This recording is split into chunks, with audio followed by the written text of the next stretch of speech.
NEET का एक simple सा फंडा है, कोई आपको सिलेक्शन से नहीं रोक सकता। लेकिन क्या है ना कि इतना बेहतरीन कोचिंग का माया जाल फैल चुका है ना, टीचिंग एक आर्ट है। और उसके बाद जब लड़का फेल होता है बेचारा, जब आप गार्जियन हो गया, एम्स में तो खैर बातें अलग, इंडिया लेवल की चीज हो जाती है। अच्छा, उसमें एम्स में ईमानदारी के एक रीजन भी है ना। आप समझिए, एक अगर नॉर्मल आप एमबीबीएस बनते हैं तो 1 करोड़ रुपया लगता है, 5 से जो 6 साल लगता है, उसमें इंटर्नशिप लेके लंबा टाइम लग जाता है। उसमें 6 साल में आपको 1 करोड़ रुपया लगता है, बाहर से कहीं करते हैं, एम्स में 5,000। आप अंतर देख रहे हैं। एम्स में अगर आप करते हैं 5,000 में खत्म। उसमें आपको हॉस्टल देगा, खाना पीना, ग्राउंड वगैरह बहुत बड़ा। एम्स हॉस्पिटल में वो गांव बस जाता है, इतना बड़ा होता है, बहुत बड़ा। अब प्राइवेट हॉस्पिटल कितना लगेगा? 1 करोड़। तो उनका भी कहना है ना डॉक्टरों का कि सर जी खेत बेच के हम लोग पढ़े हैं, लोग खेत बनाएंगे नहीं।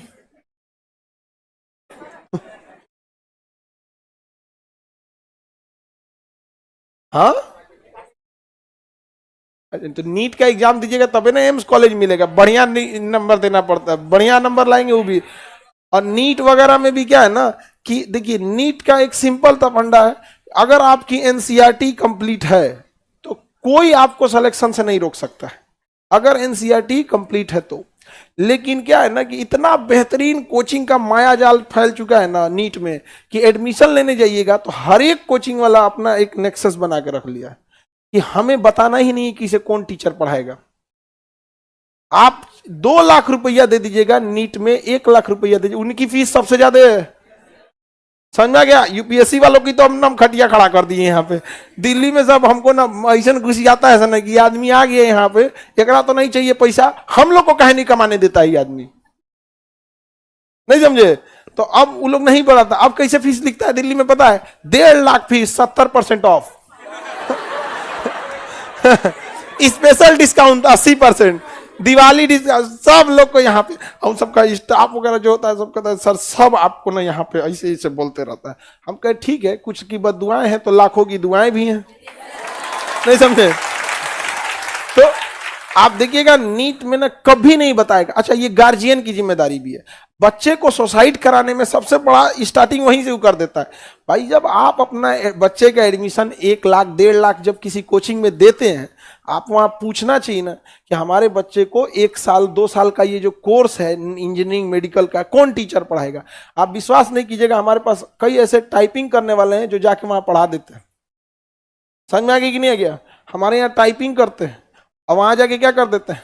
टीचर करके पढ़ा देते हैं। रीजन क्या है कि एडमिशन ले लिया, आपको क्या मतलब, हम सिलेबस कंप्लीट करा देंगे। सिलेबस कंप्लीट करा देना, पढ़ा देना इज नॉट टीचिंग। टीचिंग एक आर्ट है। आप जब रिवीजन करते होंगे ना तो आपको कुछ ये हमारी लिखी हुई चीजें याद आती होंगी, ये स्ट्रक्चर याद आता होगा, हम जिस लहजा में बोले वो याद आता होगा। पढ़ने के लिए तो किताबें ही हैं, नहीं समझे? खत्म करा देना सिलेबस मतलब क्या होता है? वो एक टीचर का काम होता है किस तरह से उसके दिमाग में उतार रहा है। यहाँ पर अब कहीं पे भी इस चीज को ध्यान से समझ, वहां बताता ही नहीं है। और उसके बाद जब लड़का फेल होता है बेचारा, या फिर वो उसका नंबर खराब आता है, डिप्रेशन में चला जाता है, तो गार्जियन उसको कहते हैं कि इतना पैसा लग गया, कर्जा लेके पढ़ाए थे। अरे काउंटरवा में जब पैसा देने गया तो मुंह में दही जमल था। हाँ, जब आप गार्जियन हो के अधिकार नहीं ले सके तो आपका बेटा इंटर में पढ़ रहा है, इंजीनियरिंग मेडिकल वाला, क्या अधिकार मांगेगा? वहां खड़ा होकर पूछना चाहिए। पूरा 2 साल का बताइए किस टीचर को पहले लगाएंगे या बाद में लगाएंगे, आप डिसाइड कीजिएगा। लेकिन आप तो बता दीजिएगा ना यहाँ पे। अब हम ही लोग यहाँ पे देखिए बीपीएससी क्लास ले रहे हैं, पता है ना आपको यही टीचर पढ़ाने वाले हैं आपको। अब वो हम लोग डिसाइड आगे करते हैं ना कि कब किन का क्लास लगेगा। कभी कोई आगे, कभी कोई पूछे। अब कभी मान के चले कोई सर हैं जो इलाहाबाद में क्लास ले रहे हैं, कभी कोई दिल्ली में, तो आगे पीछे होना वो अलग बात है, लेकिन पढ़ा कौन रहा है ये अलग बात है। समझ में आ गया कि नहीं? हालांकि हम लोग जब स्टार्ट किए थे बीपीएससी, किसी टीचर का नाम नहीं बताए थे, इवन यूपीएससी में। खैर लड़कों का भरोसा था कि खान सर कभी गलत नहीं करेंगे, और इंडिया का सबसे बेस्ट ले आके दिए हम यहाँ पे। अब पता नहीं कहाँ सुतल रहता है सब नीट वाला।